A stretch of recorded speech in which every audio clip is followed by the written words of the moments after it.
The story is entitled Andrew, written by Horrgasm.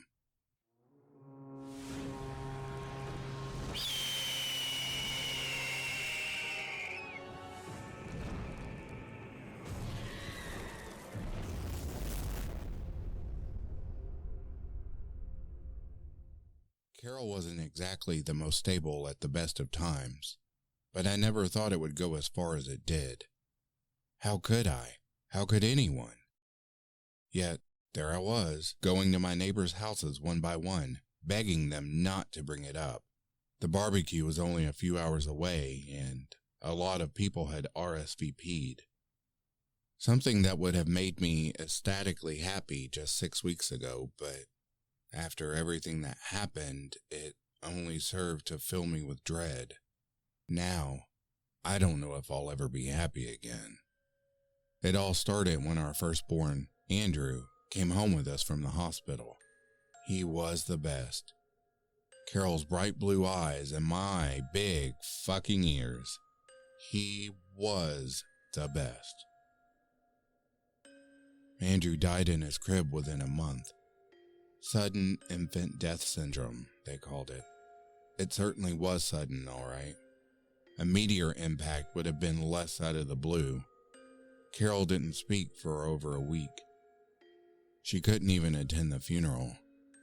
Then, one day, I came home from work to find her curled up in the rocking chair in the baby's room, nursing something. Well, trying to anyway. Swaddled in a blue blanket, wrapped up in her arms, was our dog, Max. Only Max wasn't quite Max anymore. Carol had shaved him completely. There was barely a single hair left on his tiny little Chihuahua dog body. She shushed me when I screamed, telling me that she was just teaching Andrew not to bark, and that she was so happy that he was back with us. It made me sick, but at the same time, she really was happy again, like he'd never actually left. As it turned out, that's exactly what Carol believed. Apparently, God had swapped the souls, and that Max the Chihuahua had perished in the body of our son, and Andrew had inhabited the canine vessel he now found himself in. Our son. I knew that Carol wasn't well, but I couldn't bring myself to pick up the phone and have her sent away so that some doctor could dope her up and lock her in a white room someplace. She was all I had left, and so began our new life. It was fine when she never left the house. I think on some level deep down she knew that it wasn't our baby. What people would say, but after a while, I couldn't keep her inside anymore. I came home to a great big hug, that kind that probably kills someone if they were frail enough, and the news that she'd already sent out the invitations. Puzzled, I asked her for an explanation, and Carol told me that they were for the backyard barbecue we'd been planning for that evening. That was the first I'd heard of it. An hour later, I was frantically running around buying hot dogs and burgers and buns and the barbecue setup we didn't own. Then, I had 14 of the most awkwardly deceitful conversations of my entire life. Most of the neighbors were understanding enough of whatever lies I told them regarding my wife's crumbling mental state, and to the ones I knew wouldn't be, I made up excuses as to why the barbecue was off, which worked without a hitch due to the short notice of the whole thing. I don't know what I was expecting. I just wanted to keep her happy and close to me, just for a little while longer, at least. When I arrived home, sweating from the stress of it all, Carol came downstairs as she heard me come in, wearing the dress from our first date, still as beautiful as ever. I asked her where Andrew was, and to my utter relief, she told me nonchalantly that he was sound asleep.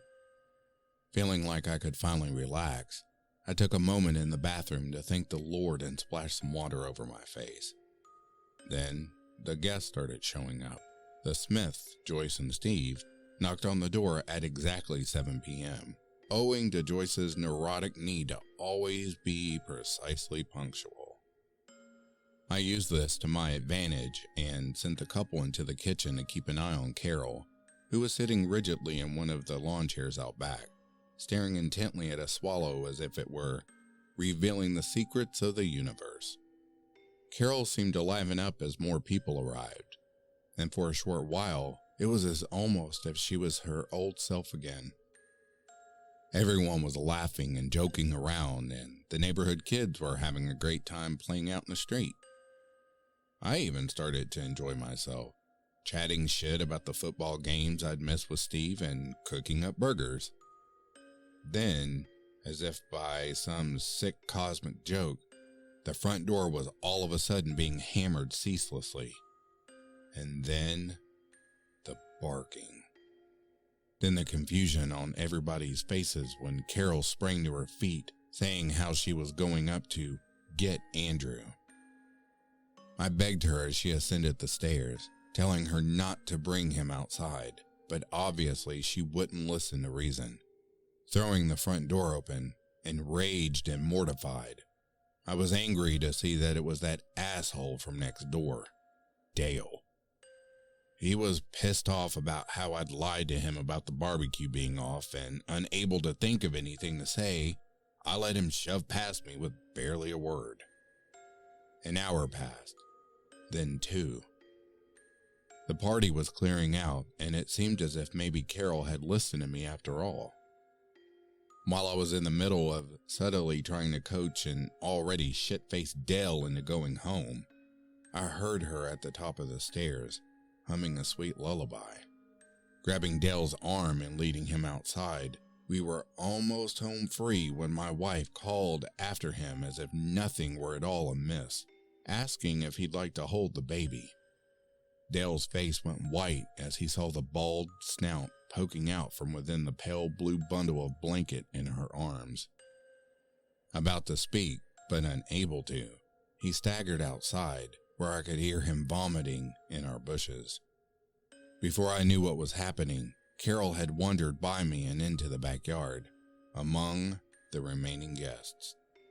The immediate shock was audible before I even closed the distance to join them, and several of our neighbors hastily pushed past me to leave on my way over.